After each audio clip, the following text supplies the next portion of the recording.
Olá, galerinha do bem, dando continuidade à nossa aula, falando sobre o nacionalismo no século XIX.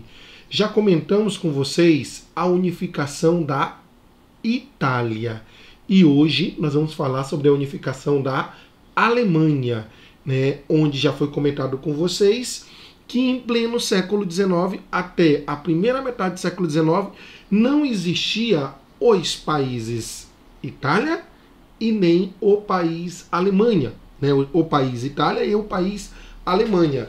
Então, foi comentado com vocês que a Itália conseguiu se unificar através principalmente daquelas duas guerras, a guerra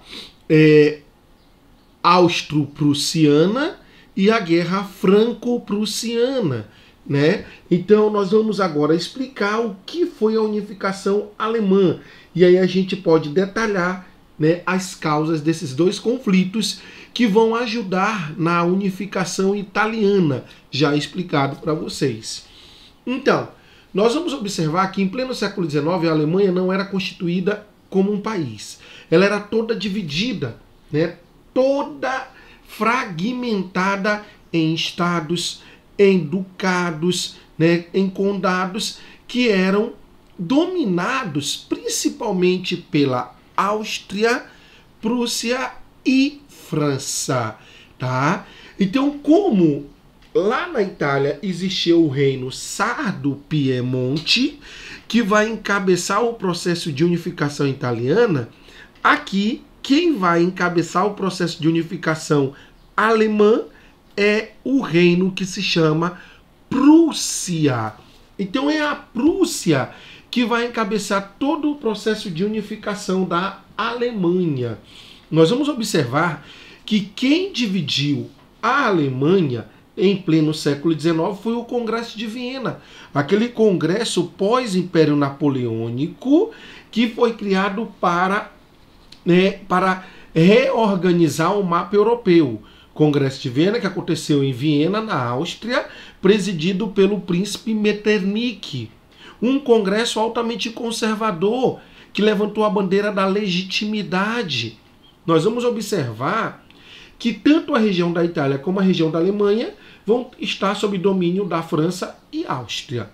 Então, quem é que está atrapalhando? Quem é que é um entrave? É uma barreira para o fazer a Alemanha?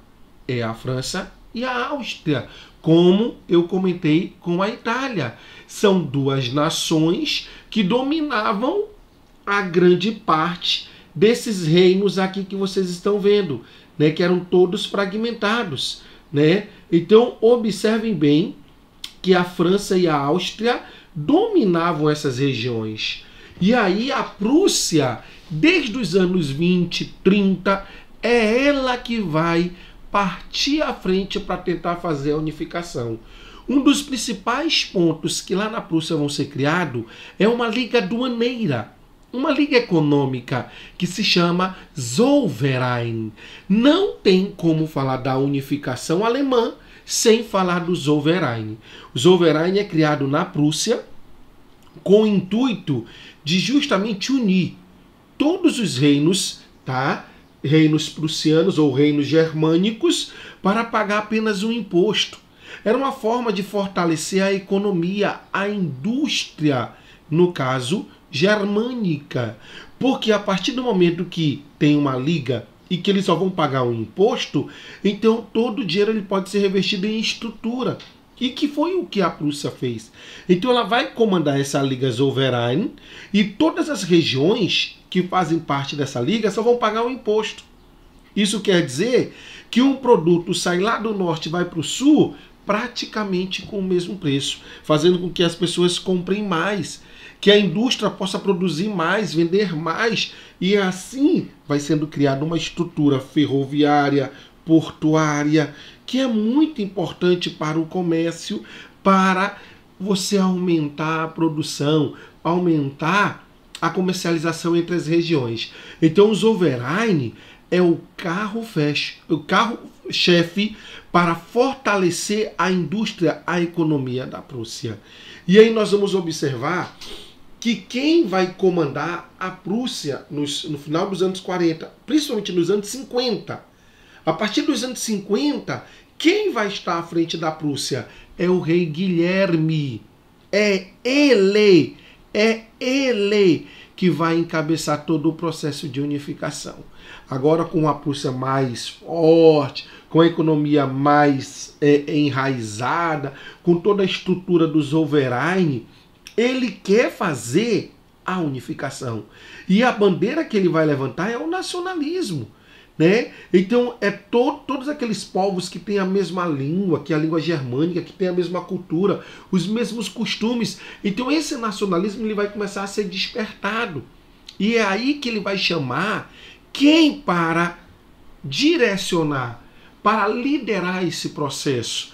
É o famoso Otto von Bismarck, um nobre que faz parte da classe dos Junkers, uma classe militar, né? Aquela classe bem enraizada, né? Bem tradicional, os Junkers. Então, Otto von Bismarck, ele é um Junker, ele é um cara tradicional, que na concepção dele, a unificação, ela só podia ser feita de que forma? A ferro e sangue, em outras palavras, na guerra.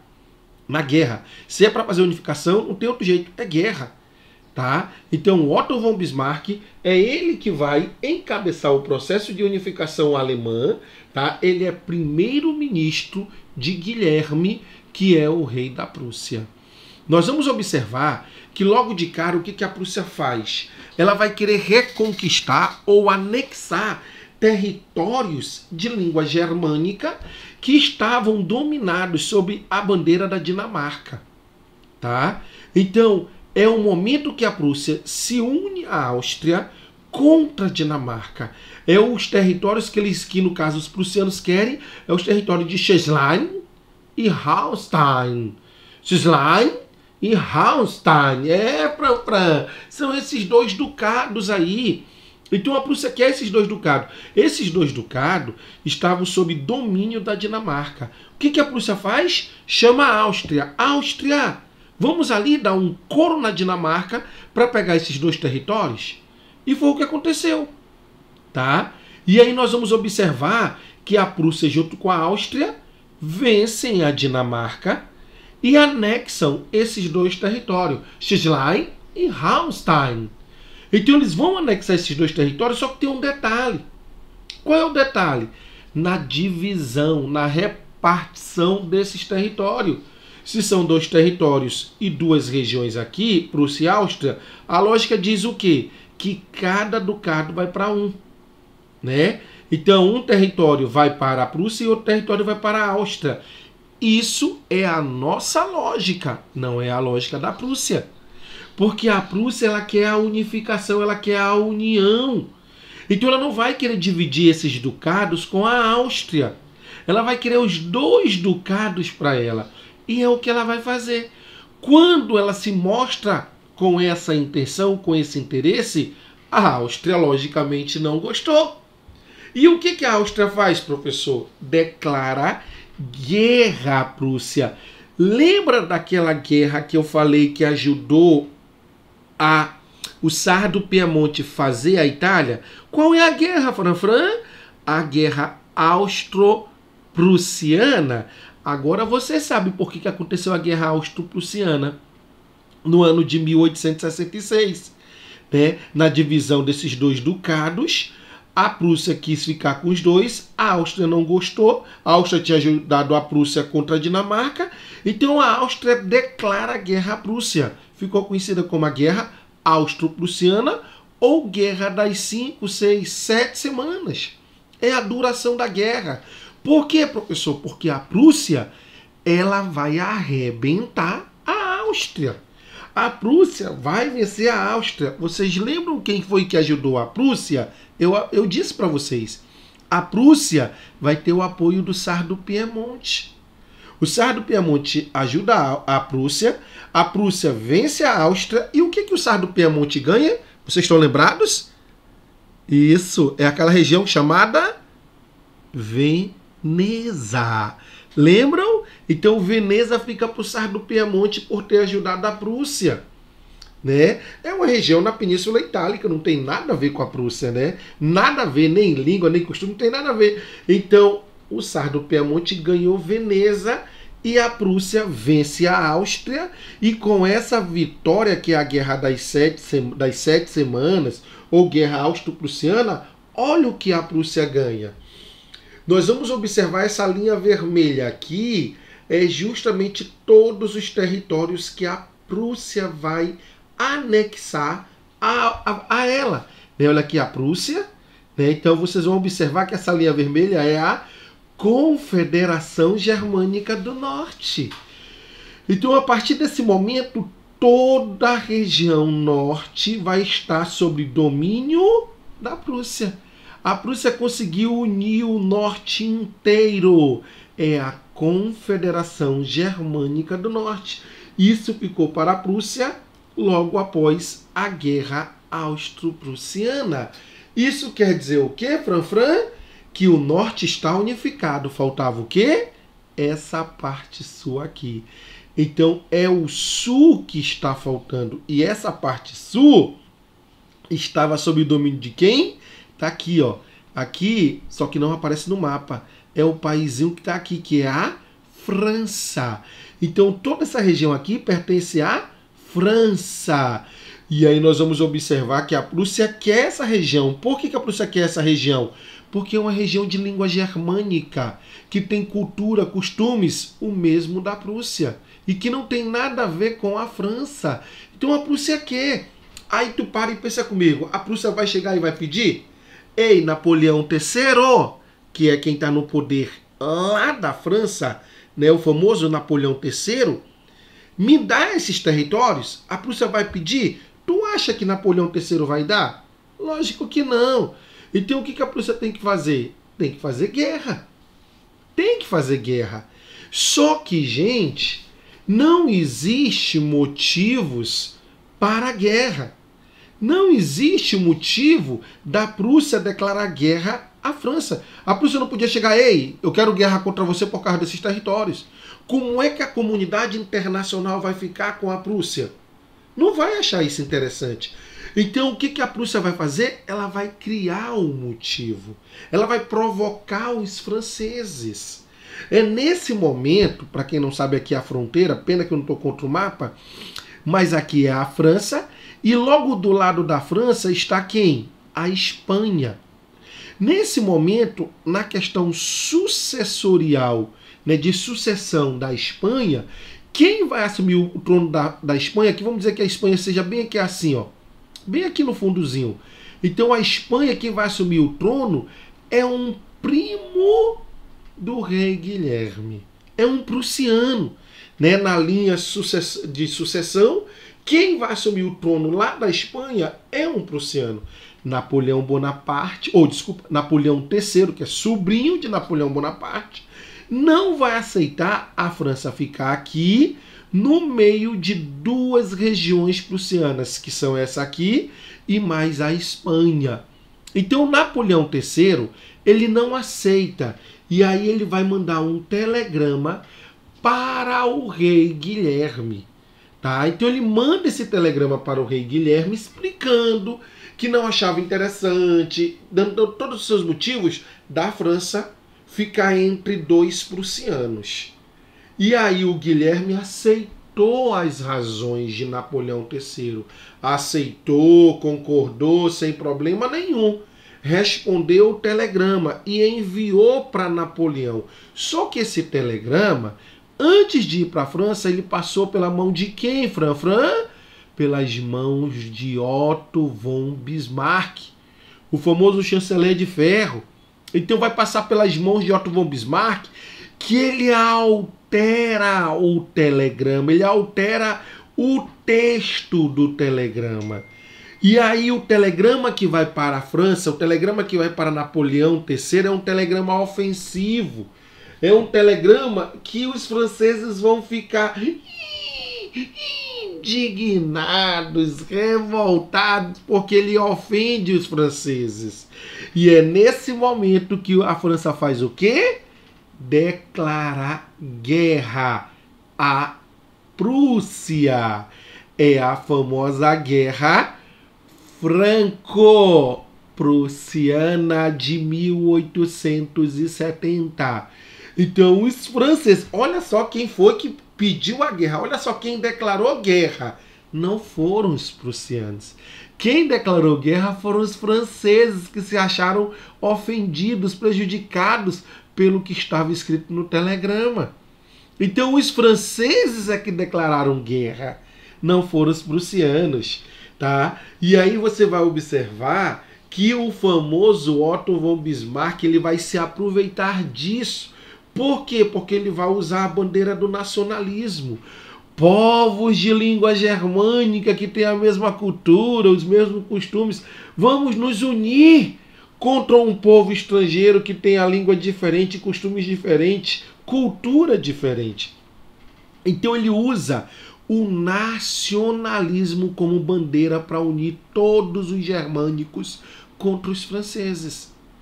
E é nesse momento que, se você se recordar, foi comentado que as tropas francesas que estavam em Roma, tá? As tropas francesas que estavam em Roma, porque a França protegia Roma, protegia o Papa, elas vão se retirar e vão para a guerra. Olha onde é que está a França aqui. Daí o que eu estou falando também é que é assim. Então eles vão se retirar e vão para a guerra. Roma vai ficar desprotegida. Quem se aproveitou disso? Sardo Piemonte, que faz a unificação italiana, como foi explicada na aula passada. Então é para você perceber a importância das guerras austro-prussiana e franco-prussiana. Então a França declara guerra à Prússia, as tropas francesas se retiram de Roma, vão para a guerra.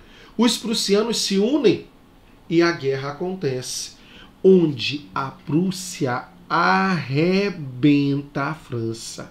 A Prússia humilha os franceses. Só para você ter uma noção da coisa, o imperador francês Napoleão III é feito prisioneiro nessa guerra. Os prussianos vão para a França e lá em Paris, lá no Palácio de Versalhes, o famoso Guilherme é coroado Kaiser. Kaiser quer dizer imperador em alemão. Kaiser Guilherme I da Alemanha. Então a Alemanha está unificada pós-guerra franco-prussiana. O famoso Guilherme se torna imperador alemão, agora não é mais Prússia, agora é a Alemanha. E aí é Kaiser imperador, Kaiser Guilherme I. Os franceses que foram humilhados tiveram que assinar o Tratado de Frankfurt, um tratado que a França perdeu a guerra, foi humilhada, o Napoleão III foi feito prisioneiro, eles tiveram que pagar uma indenização de 5 bilhões de franco para a Prússia e não podemos deixar de falar que essa regiãozinha aqui, olha no mapa, região chamada Alsácia e Lorena, essas regiões que eram da França, regiões ricas em minérios, a França perde. A França vai ceder esses dois territórios aqui para a Alemanha agora. E aqui está a primeira causa da Primeira Guerra Mundial. Não te esquece disso, né? Por quê? Porque a França perde esse território, foi humilhada, né? E aqui surge o que, Francielito? Surge o revanchismo francês. A França vai querer revanche. Então é a primeira causa da Primeira Guerra Mundial. A França perdeu a Alsácia-Lorena, território riquíssimo em minérios, e ela vai querer revanche. Então destaque como a primeira causa da Primeira Guerra Mundial. Ponto. Tá? Segunda causa da Primeira Guerra Mundial. Já estou falando das causas da Primeira Guerra Mundial, né? Segunda causa, qual é? Crescimento da Alemanha. A partir desse momento, o país que mais cresce na Europa, o país que vai alavancar economicamente, na marinha, em tudo, é a Alemanha. Esse crescimento alemão vai atingir quem? Vai atingir um paizinho que é uma ilha, que é separado do continente europeu pelo famoso Canal da Mancha. Em outras palavras, a Inglaterra. Século XIX, o país hegemônico, vocês sabem que é a Inglaterra. Só que a partir da unificação alemã, a Alemanha começou a fazer frente à Inglaterra. Começou a colocar em xeque a hegemonia inglesa. Então aí está a segunda causa da Primeira Guerra Mundial, né? Então destaque bem esse revanchismo francês e a questão do crescimento alemão que colocou em xeque, né, a hegemonia inglesa. Belezinha, belezinha, galera? Valeu, até a próxima!